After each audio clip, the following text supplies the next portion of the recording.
Yeah, it's great to be here today. My name is Nicole Kaniki. I'm the Director of Equity, Diversity, and Inclusion in Research and Innovation, and I'm coming to you from the St. George campus, so the Office of the Vice President of Research and Innovation centrally. In my role, essentially what I do is I support equity, diversity, and inclusion across the research and innovation ecosystem at U of T. So this session today is essentially just sort of like a follow-up session as well from the sessions we had in the fall, where we did presentations on looking at research programs, so building your research program from the ground up, but also being proactive in how you're going to actually think about, maybe some of the funding programs you want to apply to. And this is to whether you're a graduate student, postdoc, or even faculty at the moment, right? Research program planning is such an essential part of your career. I have this slogan that I use, especially in knowledge mobilization, knowledge translation, is starting with the end in mind. I think that if we start with the end in mind, we'll be way more prepared for the journey, and also for the challenges that come along with it. Because as you know, it is a long road. Research, I tell people it sounds glorious, but people get into this because they're really passionate about it, not for the huge glitz and glam and glory, because the journey is really tough. So we understand that, we appreciate that, and we want to be able to support you, and provide you with any supports, and also kind of build skills and develop you, help you develop in that way, so that you can have a really successful trajectory. So it's going to be an informal session as well, where we have a presentation from the research office here at UTSC. I'll let the folks introduce themselves as well. They'll be coming to presenting to you just about the opportunities that are around. Also just in thinking about some sort of hints and tips on grants and applying for grants, and when you're thinking about it as well, what the kind of things are that you need to keep in mind. Also what supports they are. This is one of the big parts, I think, of this session as well, is what supports are there for you to reach out with, to connect you with as well. And to, understanding myself as a, self-identifying Black researcher. When I was in graduate school, we know about the hidden curriculum, the networking that happens with those from majority groups as well, that we're not oftentimes privy to. I'm first gen, I'm also an immigrant, I was an international student as a graduate student as well. So, I know that lived experience of having no clue and no idea what it is that all of this is all about. So, the fact that we can have opportunities like this, I wish I had these kinds of opportunities as well when I was going through my graduate years. But providing opportunities like this, I think, just to provide that information, provide guidance, but also to say, there are folks here that can support you. My office too, we'll share my email address with you as well, but at any time, in your journey as you're here as well, if you want to reach out, if you have questions or, anything like that I can guide you with and help you with and support you with, I'm here. And so the research office, and so UTSC will introduce themselves today as well, and present that to you. So before we get started and before I introduce the group, I do want to acknowledge that today we are meeting on the traditional territories of the Seneca, the Huron-Wendat, and Mississaugas of the Credit. I want to acknowledge as well the long-standing relationships too that these communities, but also the existing Indigenous communities, have with this land, and how important it is for us to reflect on our work and how we do this work, and ensuring that as uninvited guests, as settlers ourselves, non-Indigenous settlers, that we are also considerate of how we can contribute as well, and be very mindful of the TRC calls to action and our part and responsibility that we play, especially in the research that we do. Research has been one of these spaces that have been very harmful, and really also breaking a lot of the treaties with Indigenous peoples that Canada had established, or that the federal government had established as well, and ongoingly so. And so I want you to be mindful as well as as you do your work. I encourage you to find ways and to ensure that you are also considering Indigenous ways of knowing, Indigenous ways of being, and upholding Indigenous sovereignty and rights throughout your work and in whatever you do. And so without further ado, I'm going to allow Jason to... Thank you, Nicole. Good morning, everybody. My name is Jason Darby. I'm one of the Research Administration Officers in the Office of the Vice Principal Research and Innovation here at U of T. I'm joined by my colleague Amanda Mohabir, also from the OVPRI. She's the Awards and Honors Officer, and our manager Sharon George is here as well. All right, so let's get started. We're here to talk to you about OVPRI research supports that are available to you throughout the research lifecycle. How do I change this? Oh, beautiful. All right, so that's us. We've already gone through the introduction, so I will skip that one. So we're going to start off with sort of a look at the U of T research ecosystem. Up here is sort of the central resources that we have, including the Vice President Research and Innovation, Portfolio Operations and Budgets, Strategic Initiatives, EDI and Research, which is where Nicole's from, the Center for Research Innovations and Support, SOCIP, Toronto Data Research Center, etc. Then below we have our sort of structure here. We have a Strategic Initiatives team, which looks after large-scale multidisciplinary partnered research. We have the Grant Development Editorial Support team, which Sharon and I are part of, which is basically all tri-council grants, as well as everything that comes in sort of from international funders and that sort of thing as well, and other funders across Canada. We have the Vivarium. We have the Hub, which is our entrepreneurship for students and for alumni. We have the Awards and Honors Division, which Amanda looks after for us. We have a communications team, which sends out our newsletter, and they run our wiki and organize things like our lecture series and science rendezvous and stuff like that. Then we also have partnership development support, which helps you connect with industries and create collaborative research between institutions. And we also have internal funding programs that fund sort of research support as well as collaborations with other institutions and with other researchers. And then we have obviously our Vice Principal Research and Innovation along with our 2 AVPs.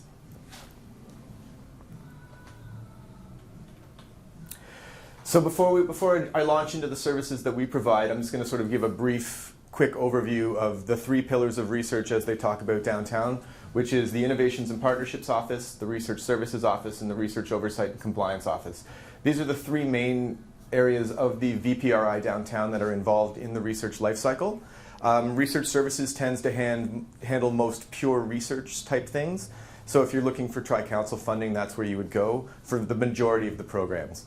The differentiation with IPO is that they look after mostly industry-sponsored research, things like non-disclosure agreements, material transfers, data transfers, that sort of thing. And then there's ROCO, which is the Research Oversight and Compliance Office. They look after helping you with your audits, financial reporting. That's also where EHS is housed, so they look after your biohazard certificates, anything to do with ethics, that kind of thing. This is sort of a snapshot of what our office looks like. So we have the grant development team, which is myself, Anika, who's on maternity leave right now, Jovana and Emma, and Faye as well. So Faye's just joined us, so unfortunately I don't have a picture of her on this slide presentation. We have our leadership and operations team, headed by Professor Irina Creed, and our 2 AVPs, Professor Ken Welsh and Professor Grace Stogstad. Then our directors and managers, Sean Young, and Suhail Azrar. And then we have our operations team of Carmen Sue, who looks after all of our financial information, Christine Peruzzi, who keeps everything running in our office. She's the EA to our VPRI. And then Neely Yaghini, who is camera shy, so we didn't have a slide for her there, unfortunately. Then on this side, we have the partnerships team, which there's a vacancy currently, and then Brice Russo looks after the social sciences and humanities. And then awards and communications is Amanda, and our counterpart, Joshua, who looks after all the communications for our office. So this is one thing that we've recently designed and released to the community. It's our research funding life cycle. As you can see, it starts with getting started with your research. We help you find the funding. Then you develop and submit your proposal, set up the award once it's successful, manage the award, and share your research. So this is available at the link below. And if you click on each of the icons, then it'll sort of give you an outline of what's involved and the supports that we can provide throughout that research life cycle at each stage. And not only through our office, but also through central services as well. So we're going to talk about a few of the points on that research life cycle. We're not going to get too much into the setup and the management of what Central does, but we'll talk about sort of our role. So the getting started area is what do you do? How do you go about preparing your research? So we've provided a lot of research supports here. These are all links. These are active links that you can go and check out yourself. We've got our website, which will show our internal funding programs. We've got a lot of sort of, not smaller awards, but starter awards that will help you get moving with your research. The most applicable to what we're doing here is the Research Grant Enhancement Fund, which will offer you $500 to $600 depending on the amount of your grant towards editorial support. as well as a $200 honorarium that goes towards entering your CCV, which can be sort of an onerous task for a lot of researchers. So if you can hire a research assistant, you can throw them a little money, they can do your CCV for you. Also on our website we have external funding programs and descriptions of them, upcoming deadlines and information sessions that we provide for you. We often will reach out to faculty if there's a major competition coming up, and we'll go over the ins and outs of each of the awards through an information session. We have a newsletter that comes out every Monday that I encourage everybody to check out because it basically keeps you updated on what's coming up, what's happening within the office, that sort of stuff. Then we have an OVPRI wiki, which is exactly like you would expect. It's sort of an information repository where you can find program guidelines, deadlines, exemplars of all past competitions, so you have sort of something to build off of. You know what it should look like, as well as a number of other supports. There's the new faculty onboarding, which is what it says it is. It's like UTSC will provide sort of a session where all the new faculty will meet and all the different service departments within the campus will meet, and they'll present and let you know what's available to you here. The UTSC library is an invaluable resource. Each department has a liaison librarian assigned to them, so you can work with them to sort of help with your research as well. The Center for Research and Innovation and Support is where everything sort of is like a central repository where they have information sessions, they've got sort of videos you can watch, and they also list all the deadlines and all the upcoming awards and honors situations that are unfolding. We have EDI and Research and Innovation, which will help you craft those sections of your application, which again, especially with the Tri-Campus, is an extremely important section now. They've got a lot of focus on that, understandably. Research funding database, and then the life cycle, which I've just sort of talked about. Thank you. So how do you find your funding? Where do we identify the opportunities? Well, like I had said earlier, if you check the newsletter that comes out every Monday, we have a section right at the top. It's the new section, so everything new for that week will be published there, with the deadlines, with the internal deadlines, with any information sessions that are related to it, and a little brief synopsis of what each opportunity is about. There's also our wiki again, and from Central we have the research alerts, which I'm sure all of you get and receive, which just bombard your email inbox with all the exciting opportunities. And you know, it's a lot to digest sometimes, but it's really useful because it keeps you sort of up to date on what's going on in the research landscape. Also, that would then link back to the funding opportunities database, which contains sort of a more complete image of what each of the opportunities is about. CRIS, as I had mentioned earlier, the Center for Research and Innovation Support, they often post funding opportunities, so you can look for areas that are of interest to you there. Then there's the scholarly societies and membership associations. They often have their own funding opportunities, so if you're a member of one of those societies, all those opportunities are available to you. Granting agencies and awarding foundations, such as the Alfred Sloan Foundation, they'll offer student fellowships, they offer funding opportunities for early, mid, and late career researchers as well. And then there's the University International and Global, so if you're looking for something to do with international engagement, you can talk to Carlos over here, who's been great to join us today, so thank you for that. You can move to the next slide. Oh, we are. Okay, good. So step 2, how do you develop your proposal? First thing that I would always recommend is reach out to our office. Engage us. We can help you sort of plan your strategy. We can even set up timelines for you. We can meet throughout the process to make sure you're on track and to make sure you're staying within the focus of each opportunity. So on an actual hands-on basis with the applications, we often provide expertise, advice and assistance, especially with tri-agency applications. We can help you develop your budget and make sure you're staying within the universities and the sponsoring agencies' guidelines. Once you're at the point where you think you've got a finished product, you can send it to us. We'll review it. We'll offer feedback. We'll offer suggestions on how to improve it, how to fit more in line with the actual opportunity that you're going towards, along with EDI considerations and those sorts of things. And like I said, we can set up timelines so we can coordinate and guide you through the process. And we can advise faculty on funding application strategies and long-term research funding planning. So often we'll meet with a faculty member and we'll lay out, at this stage of your career, you should be looking at these sorts of granting opportunities. As you move into the middle of your career, these ones are more, applicable to your career stage, and so on and so forth as you go through your career. So we kind of help you build a roadmap to not only assembling your research program, but making your CV look nice as well. So, and then we also, like I said earlier, we have the partnerships team, which will help you develop partnerships with industry, with external institutions, government, non-government organizations, and build those collaborations from the ground up. So I just want to briefly touch on this. So when you're submitting your proposal, we've got this wonderful system called My Research Applications. I don't know if anybody's had the pleasure of interacting with this system. But so basically what it is it's the idea behind it is it's an online repository where everything about your grant will be there. All the approvals should be there, your budget documents, any letters of support, any application documents. So it's a one-stop shop where you can kind of get everything done. If there's certain factors involved, like if you're applying for a certain amount of money, or if you're requesting teaching release, there's a number of factors which would filter the application through our office. We would then review it, forward it to our AVP for approval. It would go downtown, and then it would be submitted to the sponsor. I can't stress enough, this is an extremely important step, because without this, RSO or IPO will not submit your application. They won't sign off because it shows that your department is in support, and often in cases the OVPRI is also in support.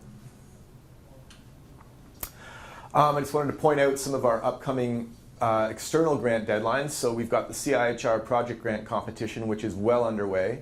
Coming up is the NSERC Collaborative Research and Training Program. They're having an information session on that on February 28th, so if anybody's interested in that. And again, these are all live links, so you can take a look and see what these are all about. We have the SSHRC Connections Grant coming up with a deadline at the beginning of May. And then for international people, we have the National Institute of Health, which is the major health and life sciences funder in the United States. They have the R01 competition 3 times a year, with the next iteration of the competition is due on June the 5th. Then NSERC's major program of the year, the Discovery Grant Competition, which is a 5-year grant which enables you to not focus on one particular research project, but your entire program as a whole. So they'll fund your program as a whole for 5 years if you can demonstrate a need and fit within NSERC's mandate.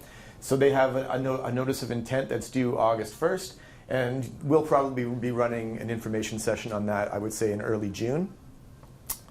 Then MyTax, which is a collaborative grant between professors and students. This is it's a great funding opportunity for master's students and PhDs to work with outside industry. The industry pays half the grant, and then MyTax pays half the grant, so the student gets actual hands-on experience in their field.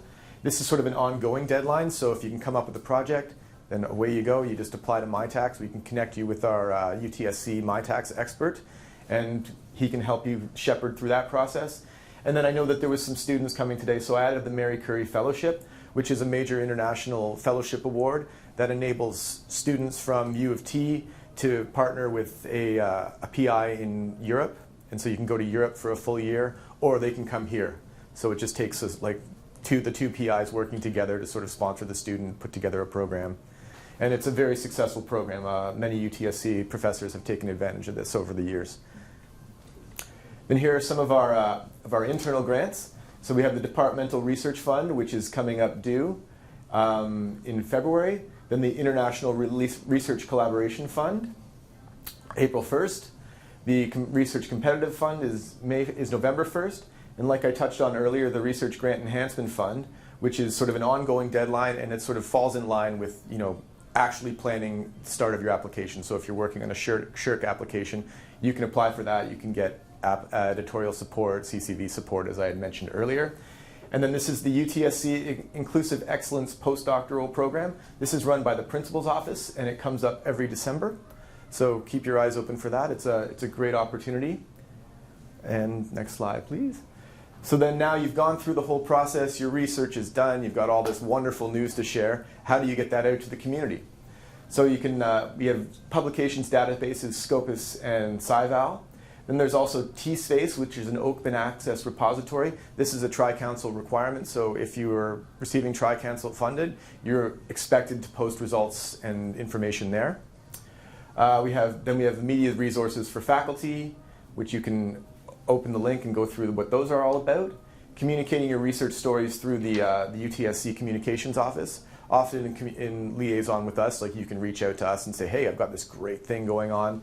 I'd like to get it out to the community, and then they'll often do a story on the research.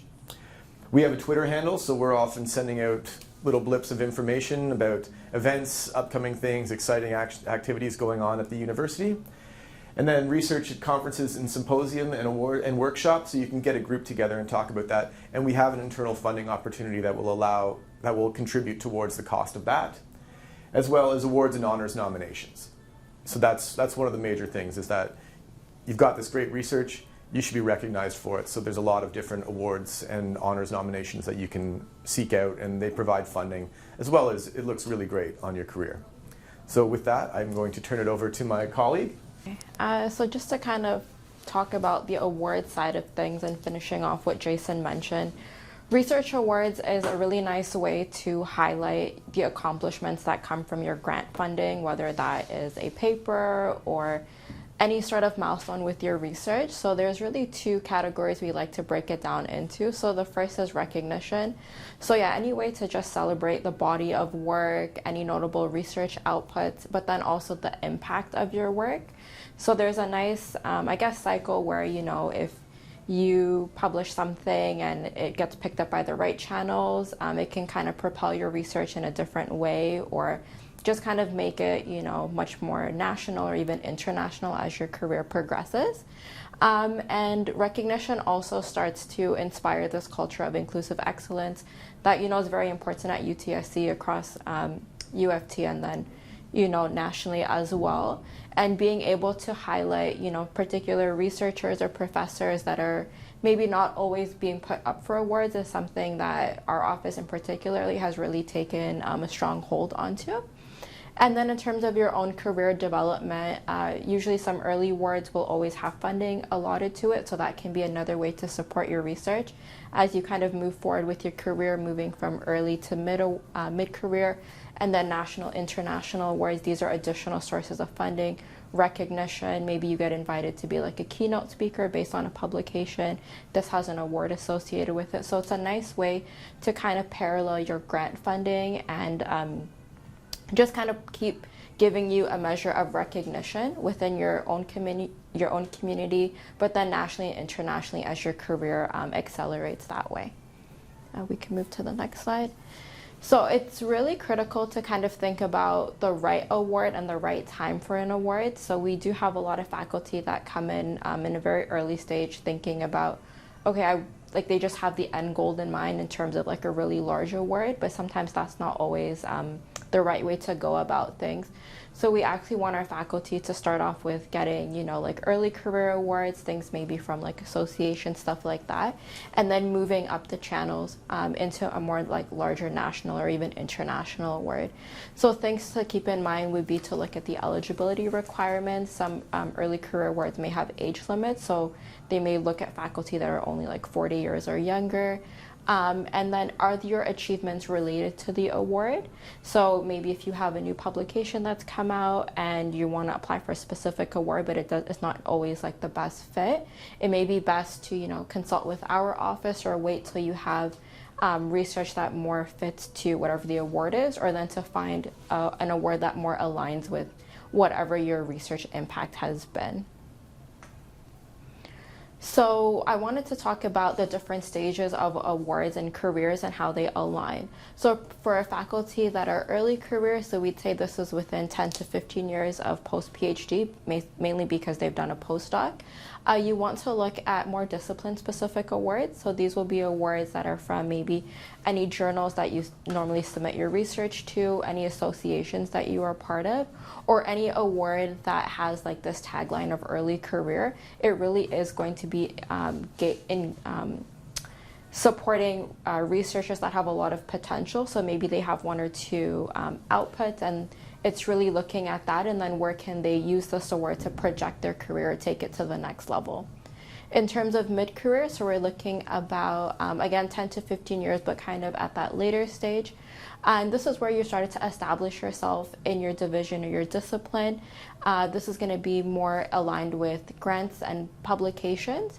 And some examples are these would be like provincial or national awards. We do like to put a lot of mid-career faculty up for members of the Royal Society of Canada.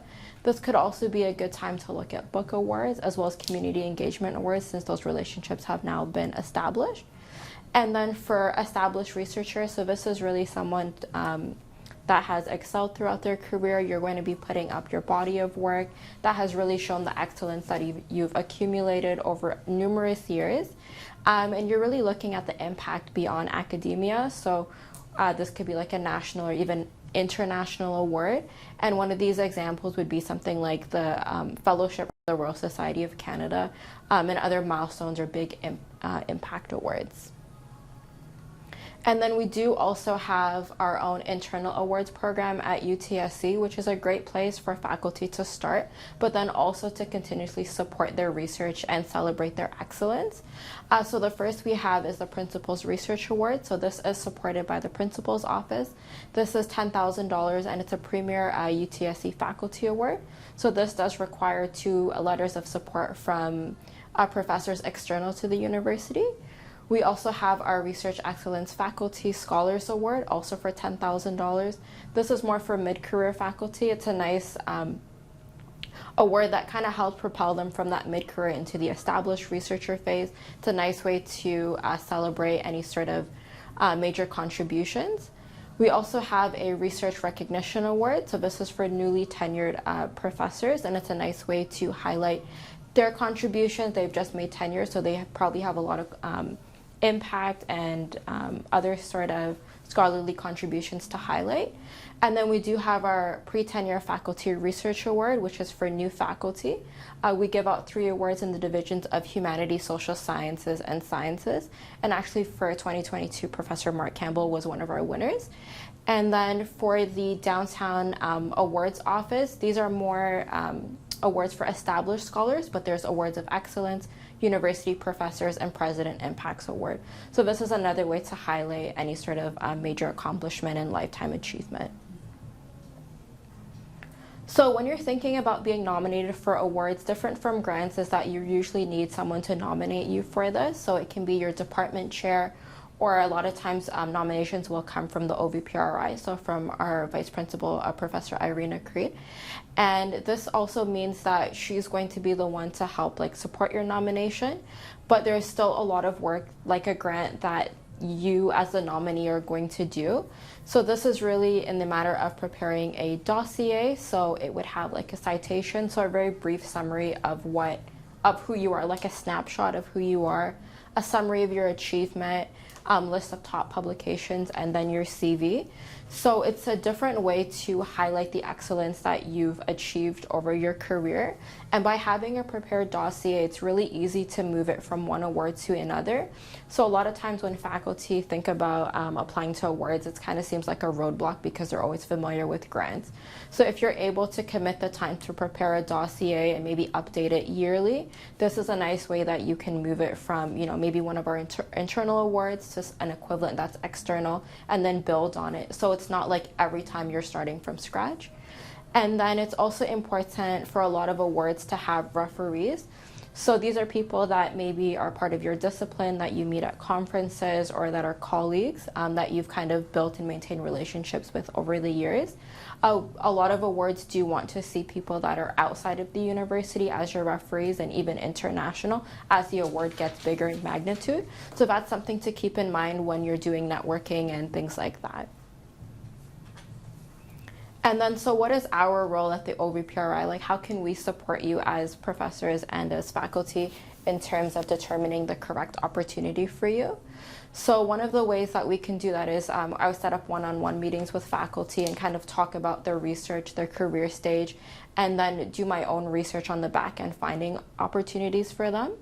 Once you have an award that you're applying to, we can provide editorial support. So whether that's for your summary of achievements, minor editing with your CV, and then helping to develop any letters of support that come from our internal office. And then we can also put together your entire package. So we'll do an end review looking at all components, providing feedback, and then liaisoning with your nominator so that they can submit the award. And then also we serve as a connection to VPRI downtown. So there are awards that internally U of T has competition. So we will liaison with Dr. Sarah Carson to see if our candidates go forward, if we need additional support for an award. So something that's new that maybe our office hasn't worked on. She has a lot of expertise, and she can also pull information in terms of the history of an award. So if you're looking at a particular award, we kind of see the career trajectory. Maybe the person has gotten award A, B, and C before they have applied for this. So we might put you on that sort of timeline if your end goal is maybe the fellowship for a Royal Society. And then ways that departments can support you would be definitely through nominations.